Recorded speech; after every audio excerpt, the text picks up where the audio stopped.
تبارك الذي نزل الفرقان على عبده ليكون للعالمين نذيرا۔ نبی علیہ السلام نے فرمایا فقراء سے محبت کرو، غریبوں سے محبت کرو، ان کے ساتھ بیٹھو اور عرب لوگوں کے ساتھ دل سے محبت کرو،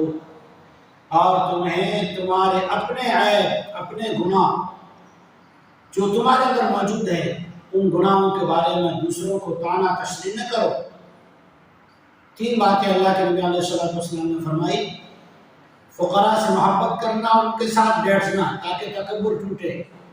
عرب سے محبت کرنا کہ دین عرب سے آیا، حضور علیہ السلام عربی ہے اور دین اور شریعت عربی میں نازل ہوئی، اور مرنے کے بعد سے لے کر عربی زبان ہی سب کی ہوگی۔ تیسری بات اور بہت بڑی بات، ہمارے اندر خود میں جو باتیں، جو عیب، جو گناہ موجود ہوں، چاہے وہ تنہائی کے ہوں یا علانیہ اور باہر کے اوپن گناہ ہوں، ان کے بارے میں لوگوں کو طعنہ نہ دیا کرو۔